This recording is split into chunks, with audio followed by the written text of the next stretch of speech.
creativity is a skill that you need in a lot of everyday things. So I would say that, yeah, a lot of people are creative even though they might not consider themselves to be creative. Good evening. Welcome back to Youthology on AUK Radio. Here every 2 Wednesdays of the month from 6 p.m. to 7 p.m. Brought to you by Attentive Social Enterprise. We are your hosts, Ruth and Manur. And today on the show, we've got our lovely guest, Crown, who is a student, team leader at Attentive, and the leader of a new project. And we've also got Sarah, who's a youth ambassador as well as a student. Do you want to say hi? Yeah, hi guys, I'm Sarah. Hello. And just to start off the show, I'm going to go to Crown first. Can you please tell us a bit about yourself, what you do? Hi, I'm Crown, team leader at Attentive. So I joined Attentive about 3 years ago. I've also been on the show previously. So it's always nice to be back. I'm currently leading on a project that we'll talk about later on during the show. That's nice. It's nice to have you back, Crown. Sarah? Hi guys, I'm Sarah. I'm quite new to Attentive. I joined around 2 months ago. I'm a youth ambassador. It's not my first time on the radio, it's my second, so quite professional here. But yeah, I enjoy it. It's nice to have you back. So, Crown, I'll ask you the first question first. You've been in many leadership roles recently. What are some important skills you've learned so far? I'd say an important skill I've learned would be delegating, so also delegating to my team members. And to be able to do that, I need to know my team members, which is also important as my role as team leader. So I need to know how my teams are doing and also who can I delegate to that will get things to me back in time, and who's reliable enough, but also how can I help my team grow as a person. Yeah. That's a nice skill, and that's quite interesting to hear from you firsthand that you've had experience in that.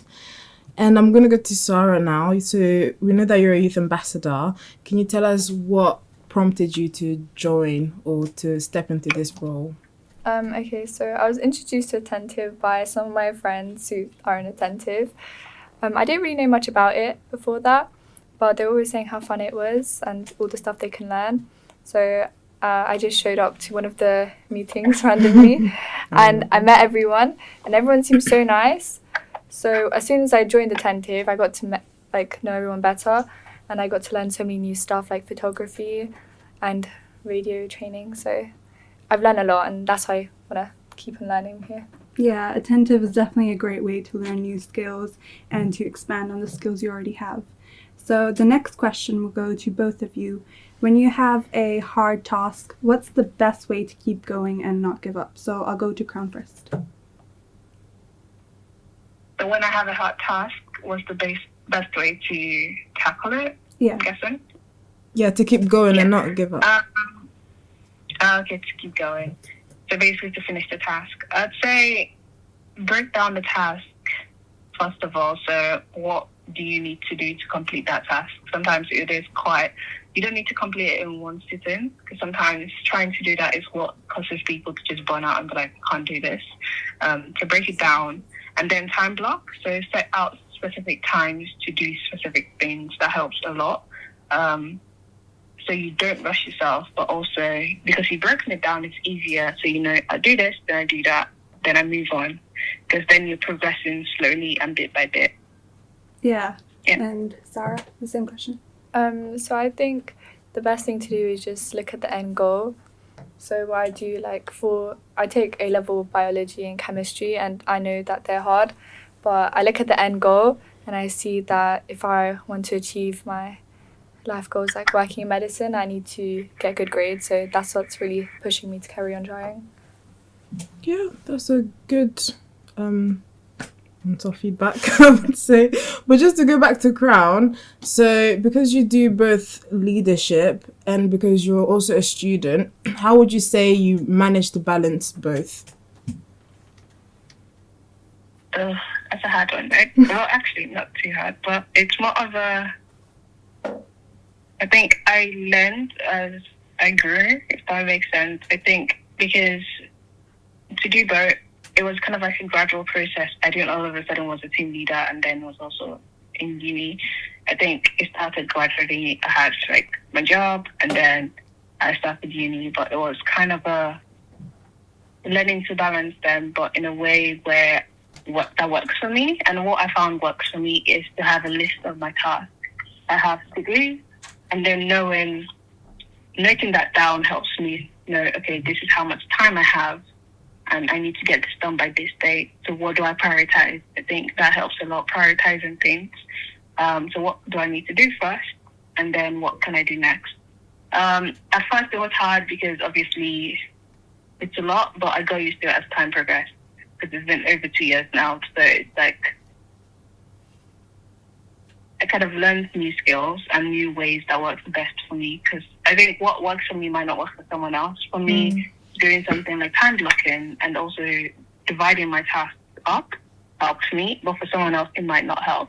I think the best thing to do for people would be to find what works for you. So give yourself grace, because the first few months you'll be like, I don't know what I'm doing. Yeah. Yeah.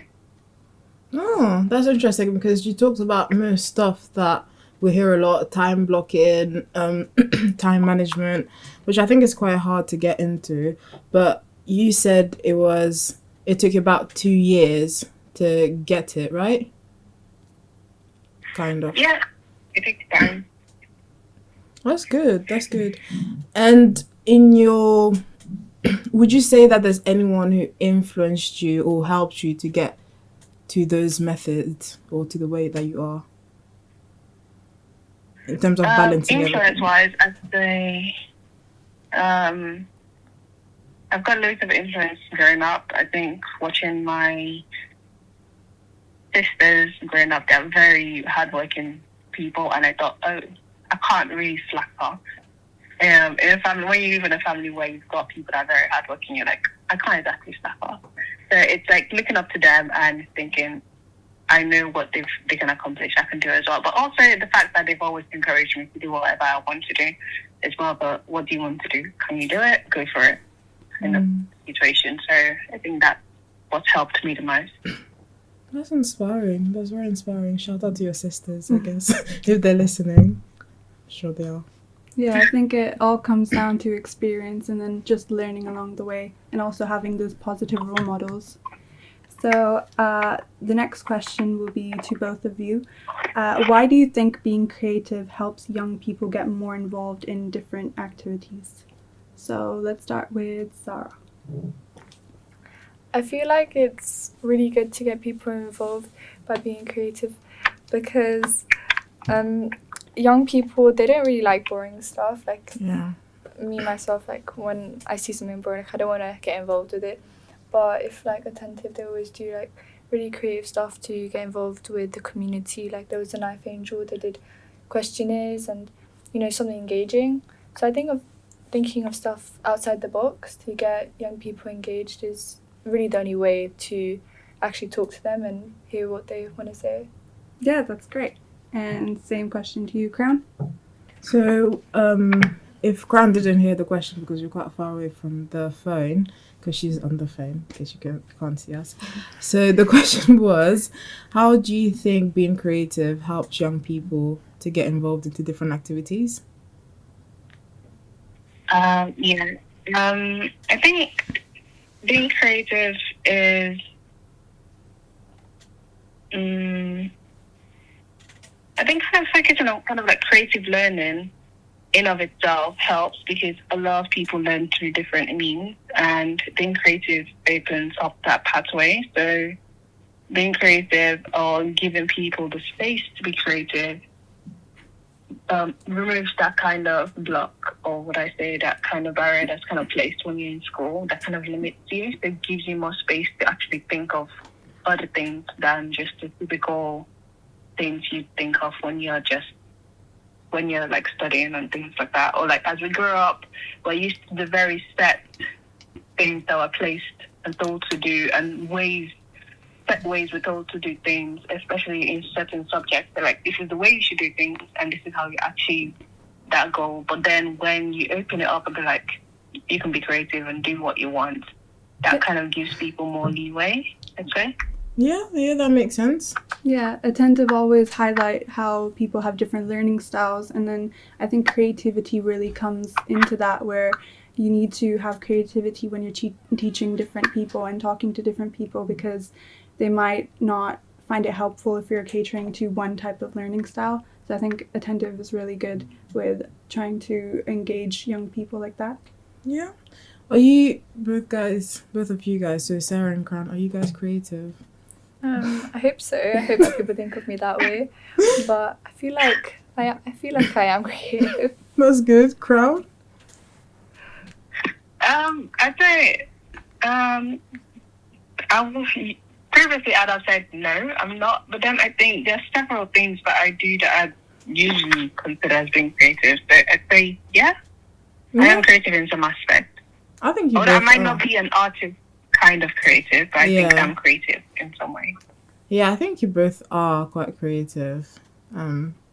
Yeah, a lot of different things require creativity in different forms. It's not all about like creative arts and artistic artworks, you know? It's creativity is a skill that you need in a lot of everyday things. So I would say that, yeah, a lot of people are creative even though they might not consider themselves to be creative. Yeah, exactly. And to move on from creativity, I'm gonna go to Sarah first. It sounds very daunting, but what is the most rewarding thing that you've experienced since being the youth ambassador? All the training opportunities that I can have. I've signed up for basically everyone Yeah. that has been given. So I've learned so much. I don't think it definitely wasn't in my plans to learn this much over the summer, but I've learned how to talk on the radio, Yeah. how to do photography. I had no clue on how to hold a camera before, and now I think I'm quite good. So the trainings are definitely like the highlight of everything in my opinion. Oh, that's nice. You do put your name down for name trainings, which is good because then you get to learn many other things, like you said. And onto Crown, basically the same question, but as a team leader or in any leadership role. Yeah. I think for me the most rewarding thing, I think previously I would have said a particular moment, but I think a few days ago I was watching my journey video with Attentive and I thought, wow, I've actually grown quite a lot since I joined.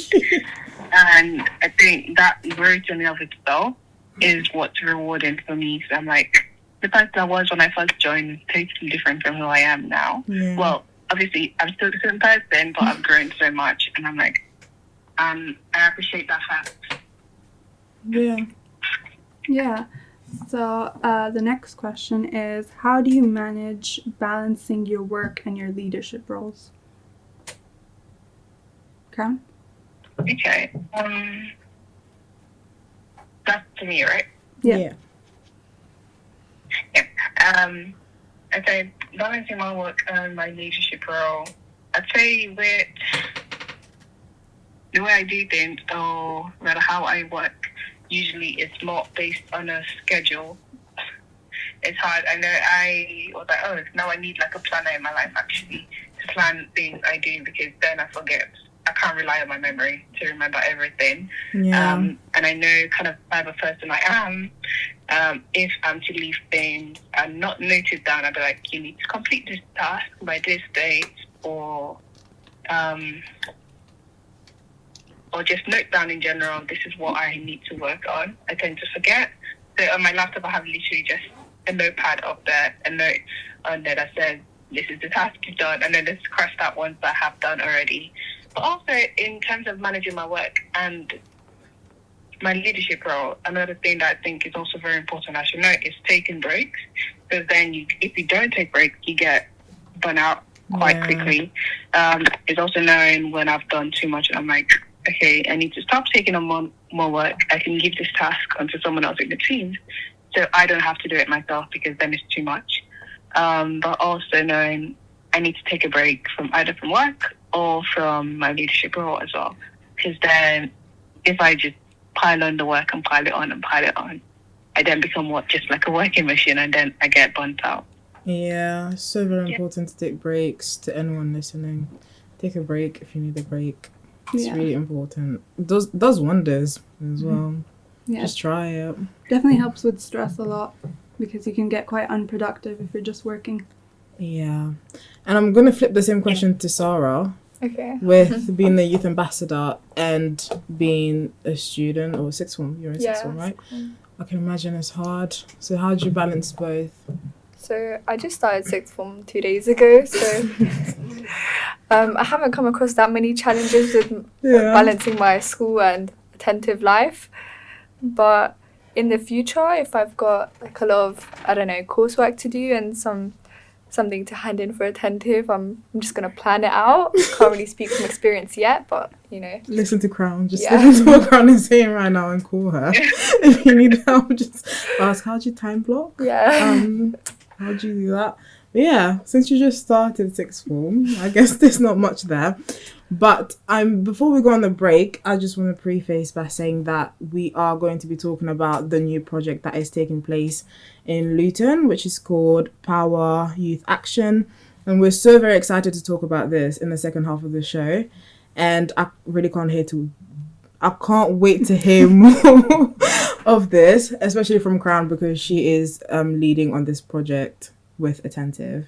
We will not be talking about Power Youth Action, which is a new brand new project for Luton, which is very exciting. And Crown is leading on this project with Attentive Social Enterprise. So I will be going to her first, as she has most of the info that we need to educate everyone. So Crown, can you tell us who is involved in the Power Youth Action and what it is in a nutshell? Yeah, so currently with Power Youth Action, who's involved, the main two organizations will be Attentive and the VERU. So the main project is about setting up a Bedfordshire-wide youth forum for the VERU, and it will be called Power Youth Action. So, Crown, could you just explain who the VERU are and what VERU stands for? Yeah, so the VERU are the Violence and Exploitation Reduction Unit. So they are an initiative focused on tackling serious violence, particularly youth violence, and exploitation such as like human trafficking and modern slavery, as well as gun-related activities. That is very nice info to know for us who wouldn't know what the VERU is. And because you are a part of Attentive and because you are leading on this, what would you say are the benefits for Attentive setting up this forum with the VERU? The benefits for Attentive setting up this? Yeah, so why is Attentive setting up this forum? I think we're setting it up because of the work we do with young people. This project is a youth-led project, so because they want, at the end of the day, what we're aiming to get from this is a youth engagement framework, and they very want it to be youth-led because it's obviously a youth engagement forum, and because we work with ambassadors that are trained to do things like trained and upskilled to do things like leading workshops, and also leading projects. This makes us perfect for leading the project itself. Yeah, that's great. I know that the main aim of Power Youth is to mainly work with people that don't usually have a voice and to provide them a platform to speak. And the VERU also focus on a lot of evidence-based research in preventing crime. So I would just like to ask, who exactly do the VERU work with?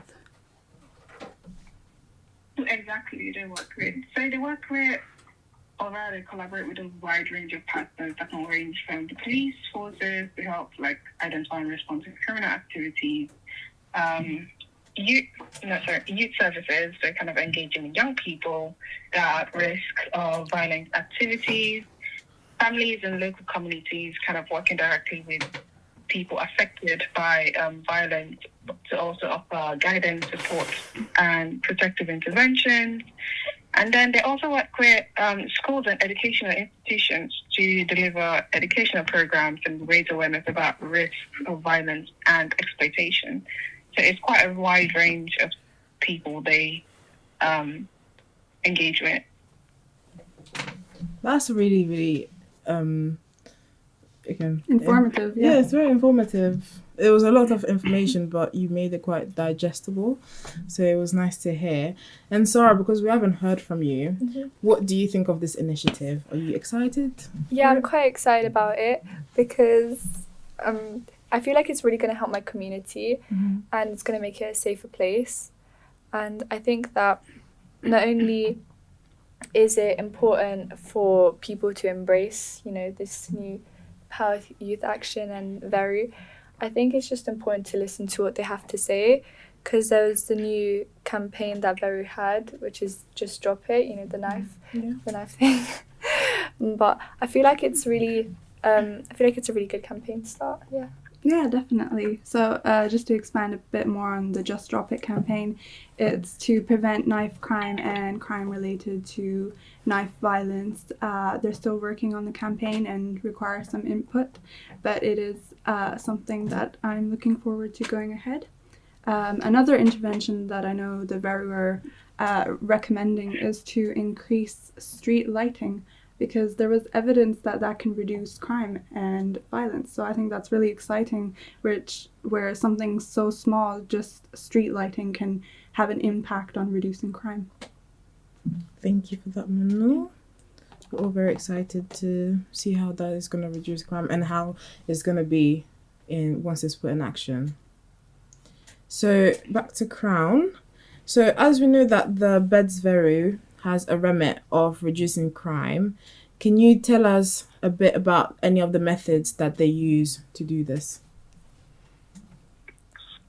Yeah, I think an important method I think they use is data and evidence-based interventions, which I think is very important because you need to actually have these interventions. You need to have the data and the evidence to be able to implement them. They use data to identify high-risk areas as well as population. This then enables them to to put in place targeted interventions for the most vulnerable communities.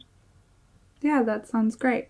So we know that the Power Youth Action is a Bedfordshire-wide forum. So the next question is for both of you. What sort of people do you think would make good members of the Power Youth Action, and how do you think they will be selected? So I'll go to Crown first. Yeah, so for the forum, we aim to involve young people with different experiences, and that includes those with experience of the criminal justice system. Although one of the main objectives is to engage with young people who would normally not engage with organizations such as the police, because we want to empower them to obviously shape their world and their future, and to ensure that we're practicing inclusion and not exclusion. Yeah, that's great. And Sarah, same question to you. Yeah, I agree completely with Crown. She is leading on this, so she knows exactly what's going on. But I feel like Power Youth Action is just great for everyone in general, and it's a really good platform for people to actually have a voice, especially for the people that, often get excluded, like Crown said. So I think it's a really great platform. Yeah, and so because Crown, you just said, and Sarah, you both just said that it'll be mainly for people that are excluded or that are not always included, the grey area in that. So how is Attentive going to reach those people or attempt to make them feel included if they, that's the question. So how are we going to, do you say, kind of recruit those people in a sense? And how are you going to recruit the people included? and make them feel included? Yeah.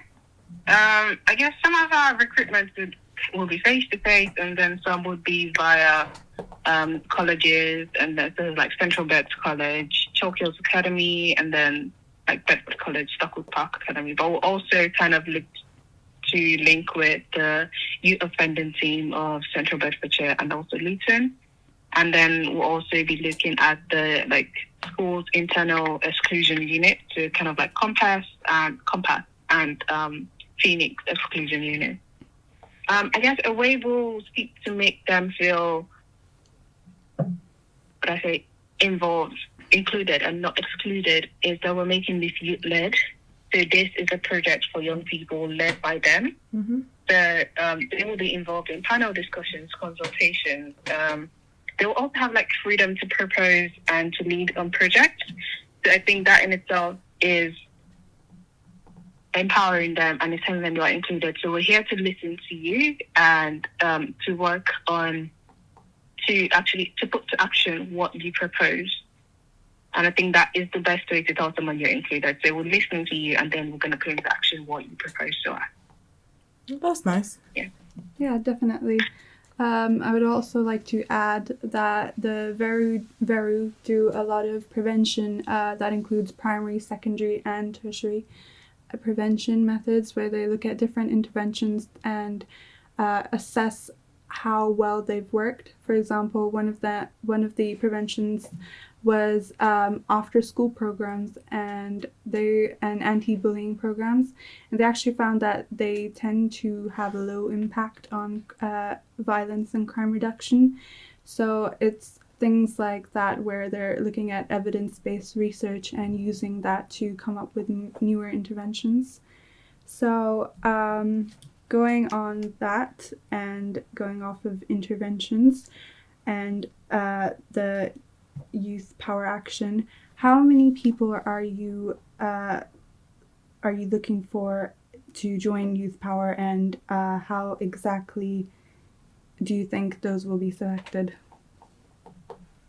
I think we've talked about selection earlier, but in terms of how many people, we're aiming for 10 young people, but we're looking for 3 separate hubs. So one would be around Dunstable, Luton, and Bedford. So it would be approximately 30 people, with 10 in Dunstable, 10 in Luton, and 10 in Bedfordshire. Those are nice numbers. They're very spread around Bedfordshire, which is, again, just emphasises the way that the aim is really to bring these people together or make everyone feel included. And because we talked about creativity earlier on, how do you think creativity is going to have an impact on this project? I think especially, let's go from the way that you will be recruiting these people. So how are you going to use creativity to recruit these young people? I think in of itself, one of the first things we're doing is creating a poster and also creating like a video to send out. Those in itself are creative tasks. Mm-hmm. And then moving on from that, we're going to be having workshops with this, with the young people. So I think those workshops in of itself need to be creative to make sure the young people are engaged. And I think that's the way we're going to be involving them. And that's how we're involving creativity in this. Yeah, that's definitely a great way to use creativity to involve different people. So since we've spoken about your roles with Attentive, what are your roles as youth ambassadors and team leaders for this project for Power Youth? So for this project, I will be project lead. So basically, I will see what's going on. And one of the things I'm leading on would be the youth engagement framework, which will involve the workshop that I talked about. And the workshop will be covering the young people that the VERU supports directly and indirectly. Thank you for that. That's great. And Sarah, same question to you. So I'm going to be supporting Crown with everything she needs help with. I'm really started making a Prezi for Power Youth Action. So I'm just going to be basically doing everything my boss Crown tells me to do. Yes, of course. Well, you said Prezi there. Can you just tell us what a Prezi is for anyone who doesn't know? A Prezi is the better version of a PowerPoint presentation. Basically. Yeah, more interactive, I would say. Yeah, a lot more engaging. Yeah, so if you don't know about Prezi, get onto Prezi, if you can. And on to the next one. Why do you think, Crown, it's so important to involve people who might have a negative view on the concept, different things that attentive does? Why it's important to involve people who might have a negative view? Let's say in the context of the VERU, for example, they are trying to improve their services and they want to engage with the youth because they want the youth engagement forum. If we were to exclude young people that have had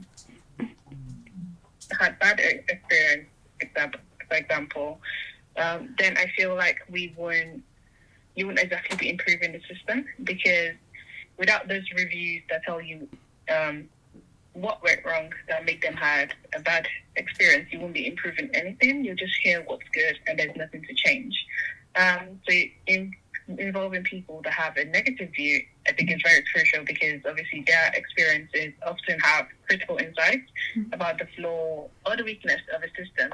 So they can tell you, this went wrong, so I had a really bad experience, or I had really bad experience because of this thing. And then you're like, oh, okay, I can trace it back to find the root cause. When you find the root causes, it helps you kind of highlight those systemic issues, and then you're able to actually make an improvement and make those changes and make the system in itself better. Also, to prevent similar issues for other people. So if they've had, obviously when you improve things, you want these certain things to change. And one of the things you would want to change is there's negative experiences. So you need to actually hear those experiences to be able to make those changes that can improve your system.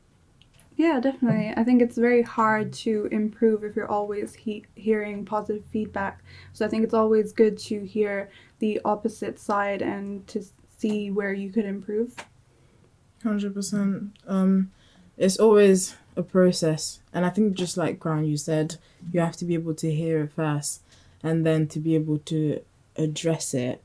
And Crown, how long, can you tell us how long the project is going to run over? We're going to be running this project from up until October. Okay. That's interesting. And up until November. Up until November. Okay, that's not too far away, but I think the impact will still be massive. As with anything that Attentive does, there's always a big impact on society, which is so amazing. And do you have anything else to add on the project, Crown? Not really. Just look forward to it, and if you feel you would love to be involved in this project, feel free to contact us at attentive.com. Attentive.com. So if you want to be involved, like Crown said, just search us up online, Attentive Social Enterprise, and from there on you can go to contact and send an email. And what about you, Sarah? Do you have anything to add? Yeah, I'm just going to say that I'm looking forward to see this whole thing happen. And if anybody does want to join, I'd love to meet you. So, yeah.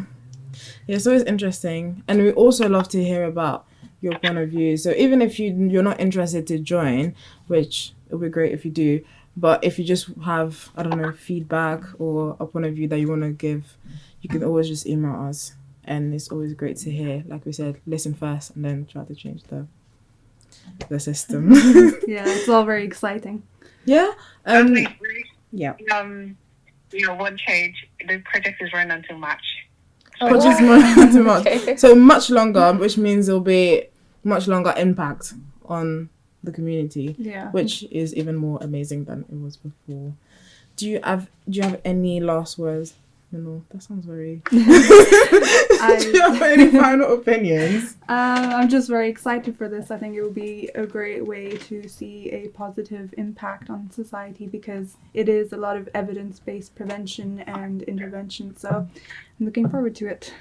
Yep, 100%. We're all very looking forward to it. And stay tuned to hear of the progress going on because we'll be talking about this a lot on Youthology, just so that we can bring awareness onto this amazing initiative going on. And we're coming to the end of the session now. So this has been Youthology on AUK Radio every 2 Wednesdays of the month. We're here from 6 p.m. to 7 p.m. brought to you by Attentive Social Enterprise. I have been your host, Ruth. With Manur. And our guests have been Crown and Sarah, who will be leaving now. And we'll see you next time. Bye. Bye.